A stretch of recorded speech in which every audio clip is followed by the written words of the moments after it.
तो hi friends, welcome है आप सभी का। नमस्कार, जोहार। चलिए शुरू करते हैं वीडियो।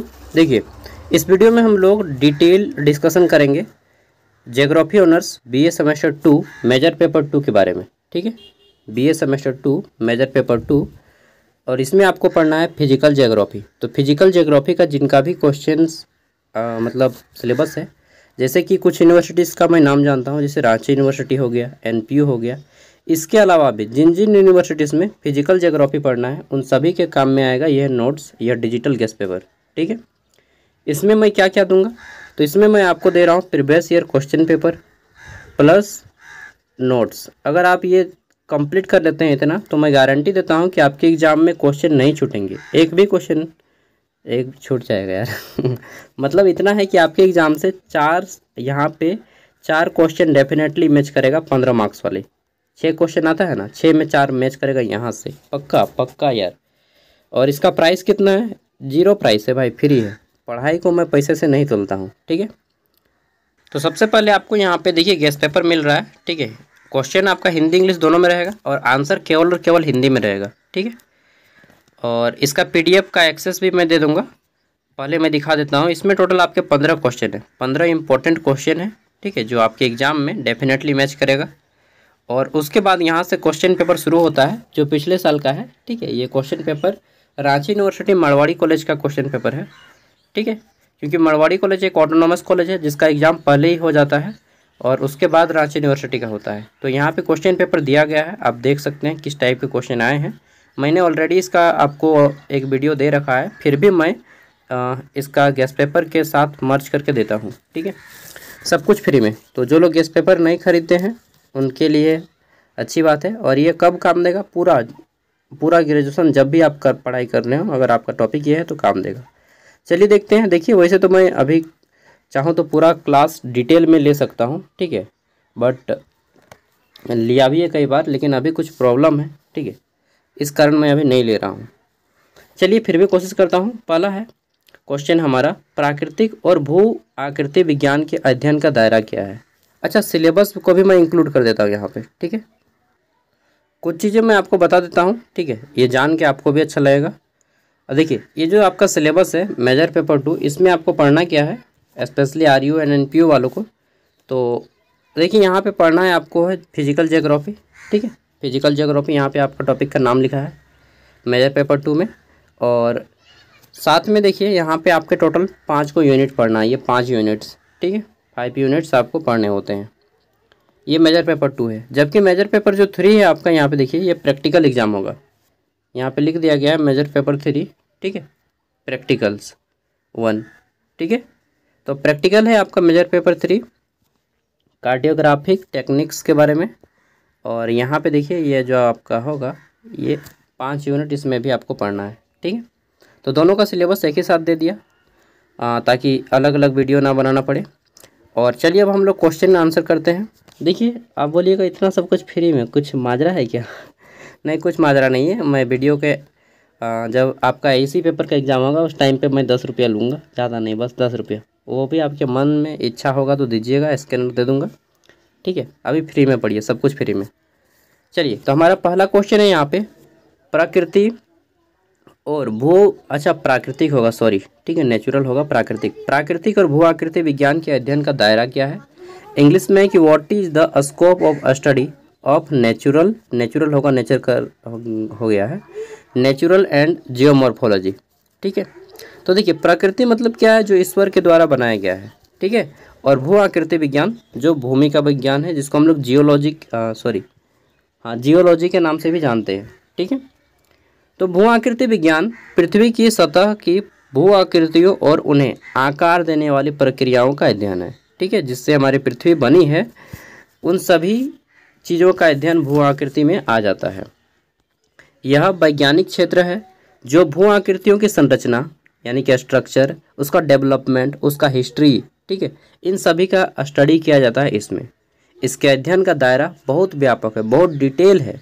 ठीक है, जियोलॉजी बहुत डिटेल है, पृथ्वी के एक एक कण को समझना, बूझ रहे हैं? बाप रे, बहुत बड़ा चीज़ है यार, जो भू आकृतियों की व्याख्या से लेकर के भू आकृति संबंधी प्रक्रियाओं के कारण होने वाली परिवर्तन तक फैला हुआ है। ठीक है, और भू आकृति विज्ञान के ही कारण जितना भी खनिज संपदा ये सब निकालते हैं जमीन के अंदर संभव हो पाया है। ये सब लिखना है, ठीक है, क्योंकि एग्जाम में लिखा जाता है परीक्षार्थी यथासंभव अपने ही प्रश्नों में उत्तर दे, अपने ही शब्दों में उत्तर दे। तो आपको अपना यूज करना है, ठीक है, किताबी भाषा का प्रयोग नहीं करना है। तो पहला है भू आकृति विज्ञान की प्रकृति, फिर है भू आकृति विज्ञान का अध्ययन।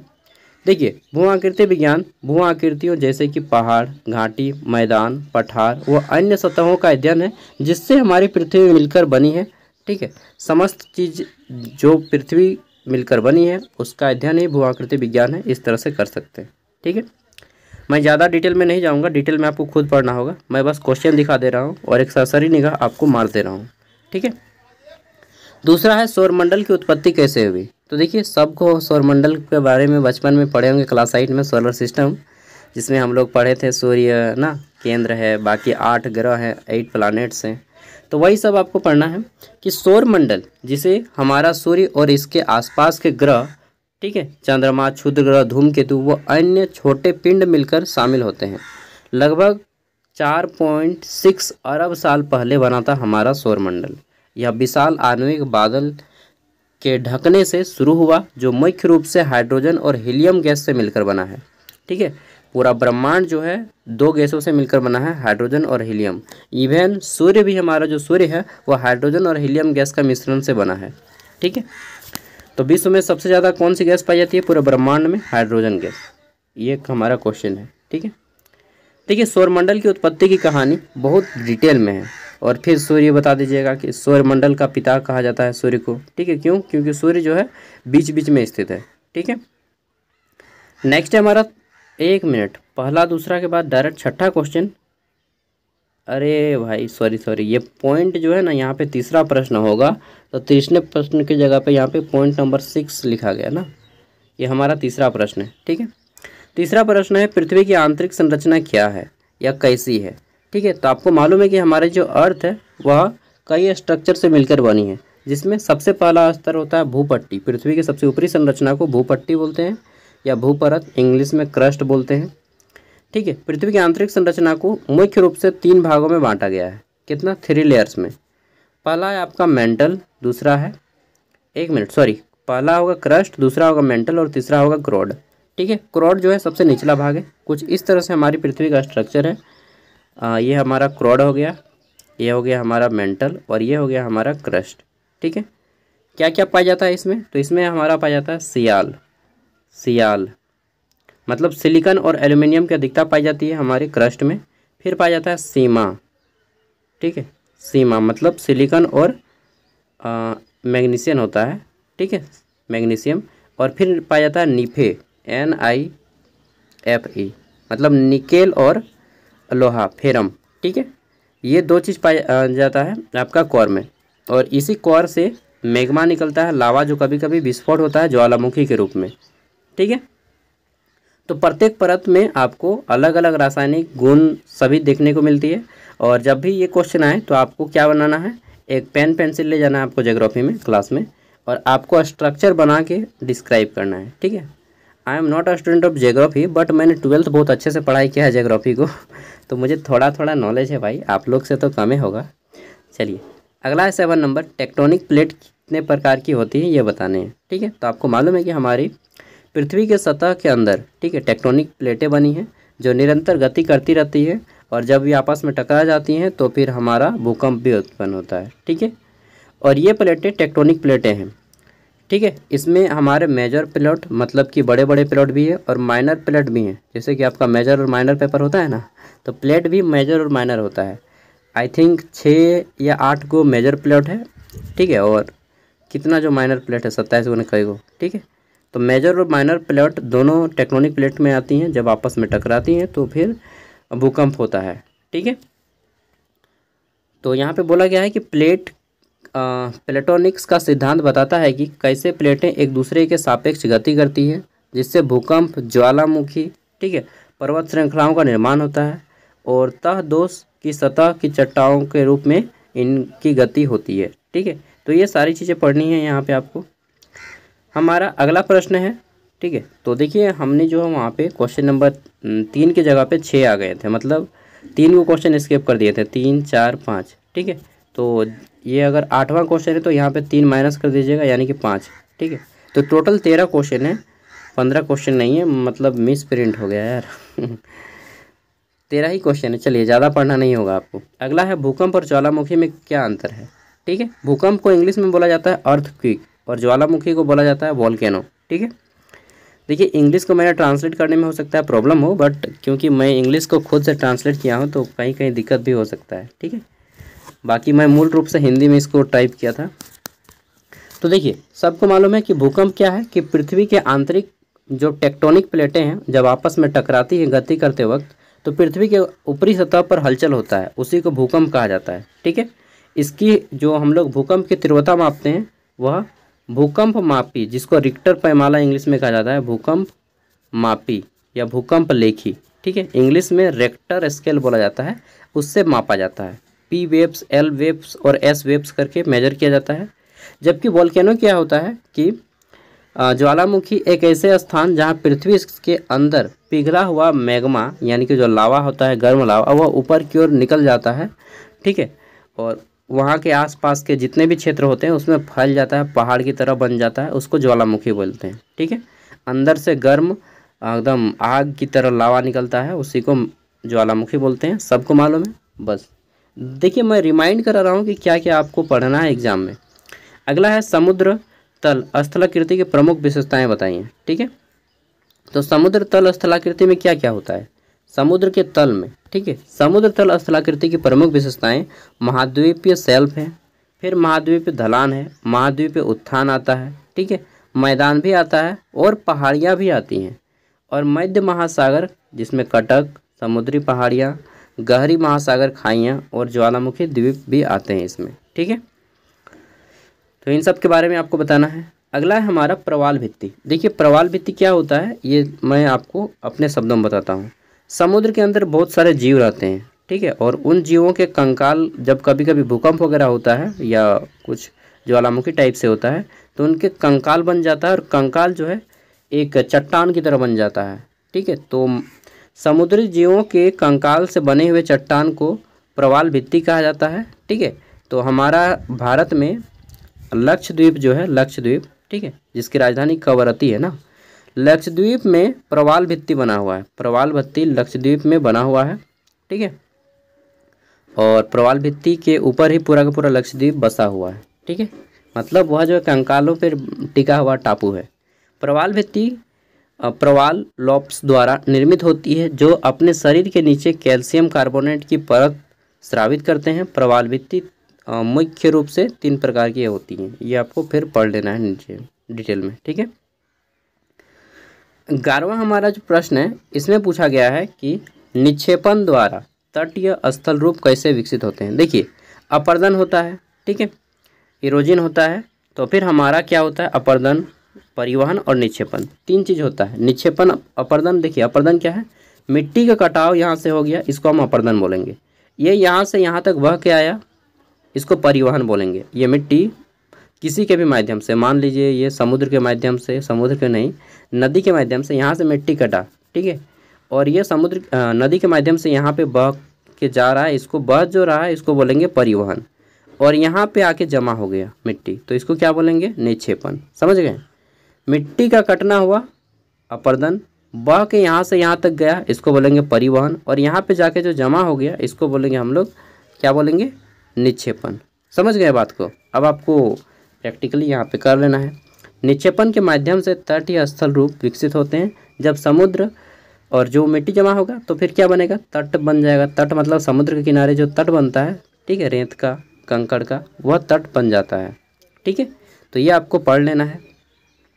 आगे देख लेते हैं। नेक्स्ट है हमारा अपर्दन और अपक्षयन में क्या अंतर है। ठीक है, उसी से रिलेटेड क्वेश्चन है कि what is the difference between erosion and weathering. तो इरोजन और वेदरिंग में क्या अंतर होता है। देखिए, अपर्दन क्या है, मिट्टी का कटाव है, ठीक है, और वेदरिंग ये दोनों जो पृथ्वी की सतह से यानी कि भूपट्टी से संबंधित हैं। ठीक है, पृथ्वी की ऊपरी सतह पर होने वाली क्रियाएं हैं, लेकिन अलग अलग हैं। ठीक है, अपक्षय चट्टानों को उनके मूल स्थान पर ही तोड़ना, जबकि अपर्दन चट्टानों को एक जगह से दूसरी जगह ले जाता है। अपक्षयन क्या है कि चट्टान जो है, ये मान लीजिए चट्टान है, ठीक है, इसी को यहीं पे अगर हम तोड़ देंगे, यहीं पे तोड़ देंगे चट्टान को, इसको मूल स्थान पे ही तोड़ देना, मतलब नहीं देखते फट जाता है, दरदड़ा जाता है। ये जो दरदड़ा गया ना, ठीक है, ये जो दरदड़ा गया इसी को बोलते हैं हम लोग, क्या बोलते हैं, अपक्षय। और ये जो मान लीजिए ये चट्टान टूट गया और मिट्टी बन गया, धीरे धीरे धूल कण मिट्टी बन गया, टुकड़ा टुकड़ा, और ये जो बह के गया तब ये हमारा ये अपर्दन कहलाएगा। समझ गए, ज़्यादा नहीं, माइनर सा आपका डिफरेंस है। अगला है वलन और भ्रंशन में क्या अंतर है। तो आपने पढ़ा होगा इस तरह से कुछ, मगर ज्योग्राफी अच्छे से पढ़े होंगे तो। वलन और भ्रंशन इसी में छिपा हुआ है, ठीक है। वलन और भ्रंशन क्या छिपा है, तो वलन और भ्रंशन दोनों भूविज्ञान में पृथ्वी की सतह पर होने वाले परिवर्तन का वर्णन करते हैं। वलन चट्टानों में मोड़, ठीक है, घुमाव और तह का निर्माण करते हैं, जबकि भ्रंशन चट्टानों में दरार या विस्थापन, जिसके कारण एक पक्ष दूसरे पक्ष की गति करता है, इसको हम लोग भ्रंशन बोलते हैं। और वो इमेज बना देना है, ठीक है। देखिए ज्योग्राफी में आप पेन पेंसिल लेके जाइए और इमेज बना के डायग्राम, ठीक है, बना के अगर कीजिएगा तो ज़्यादा मार्क्स मिलेंगे। अगला है हमारा उष्णकटिबंधीय चक्रवात और शीतोष्ण चक्रवात में क्या अंतर होता है, ठीक है। सबसे पहले तो डिस्क्राइब करना है कि चक्रवात कहते किसको हैं, फिर बताना है उष्णकटिबंधीय चक्रवात क्या है, ठीक है, और शीतोष्ण कटिबंधीय चक्रवात क्या है। 15 नंबर इस क्वेश्चन का अंतिम क्वेश्चन है, यानी कि 12 ही प्रश्न है, 15 प्रश्न नहीं है, क्योंकि वहाँ पे मैंने 3 की जगह पे डायरेक्ट 6 पे ले दे आया था, ठीक है।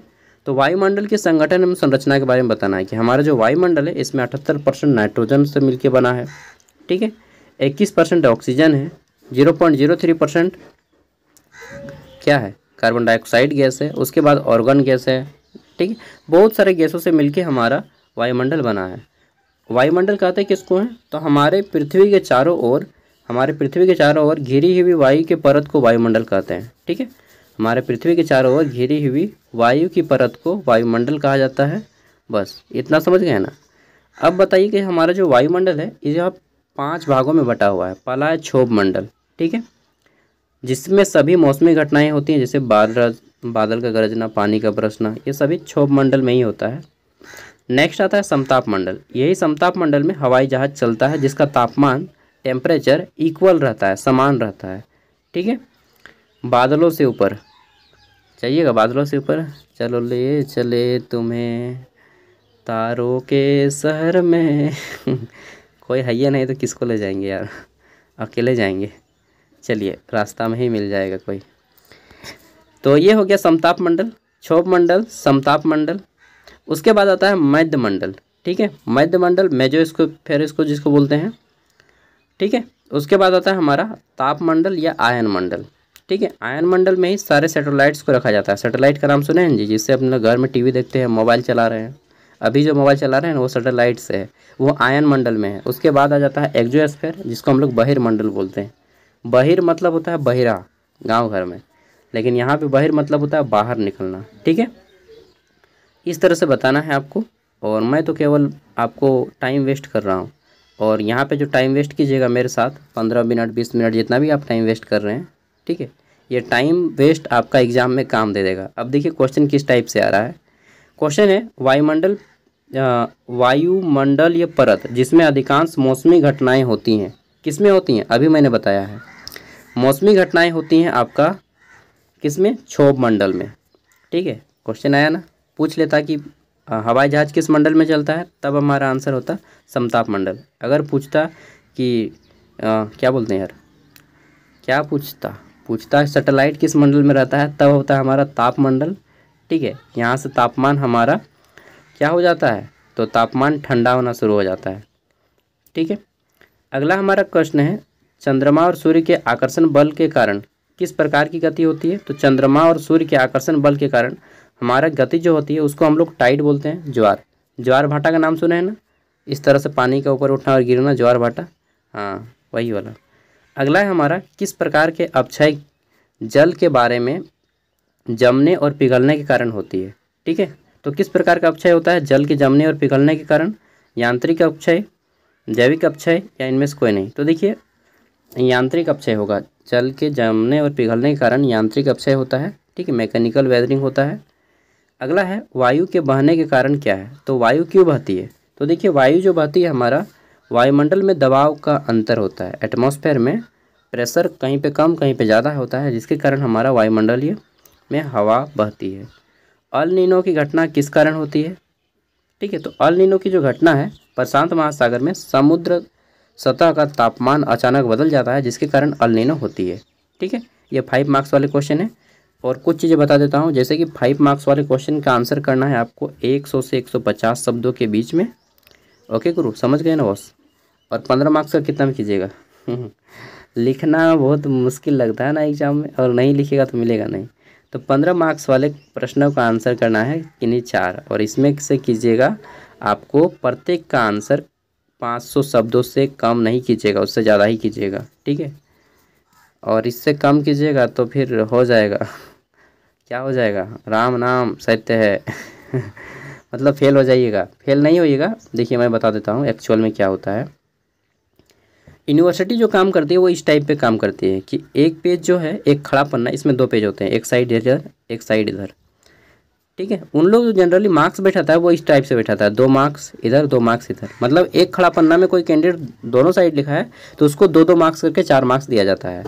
दूसरा खड़ा पन्ना कोई लिखता है तो इस तरह से लिखता है, तो उसको यहाँ पर भी 2 मार्क्स, यहाँ पर भी 2 मार्क्स। ठीक है, 2 पेज। तीसरा पेज जो लिखिएगा तो इस तरह से भी यहाँ पे आपको मिलेगा 2 मार्क्स 2 मार्क्स। तो कितना होता है, 4 4 8 4 12 12 मार्क्स आपको मिलेगा 15 में से। और अगर आप 2 खड़ा पन्ना में लिखिएगा तो मात्र 8 मार्क्स मिलेगा। ठीक है, तो जोड़ के देखिए कितना होगा आपका, 8 चौका 32 नंबर हो जाएगा। ठीक है, हालांकि पास करने के लिए आपको 30 नंबर लाना है, लेकिन आपको 32 नंबर मिलेगा। और फिर आपको 5 मार्क्स वालों में से मिल जाएगा 4 नंबर, तो 32 और इधर 4 36, और उसमें 5 नंबर वाला मिलाइएगा तो आपका लगभग 40-45 नंबर हो जाएगा। लेकिन अगर आप ज़्यादा करके लिखिएगा ना तो आपका स्कोर जो है 60 प्लस चला जाएगा। ठीक है, इसलिए मैं बोलता हूँ ज़्यादा लिखिए। वैसे भी लिखने में पैसा दिए यार, पेज पेपर का पैसा दिए ना फॉर्म फिलअप के टाइम में, पूरा पेज भर दो, छोड़ो मत उसको। टाइम को वहाँ पे यूज कीजिए, वहाँ पे लड़कीबाजी या लड़काबाजी मत कीजिए। ठीक है, किसी का कोई हेल्प नहीं भाई, अपना अपना लिखो, वहाँ पे हेल्प करना है लास्ट 10 मिनट में। ठीक है, तो फोकस कीजिए अपने स्टडी पे।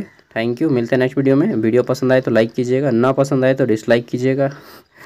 पैसा अभी नहीं लूँगा, लास्ट वीडियो में लूँगा, ऐसी पेपर के दिन में लूँगा या सेक पेपर के दिन में। बाय।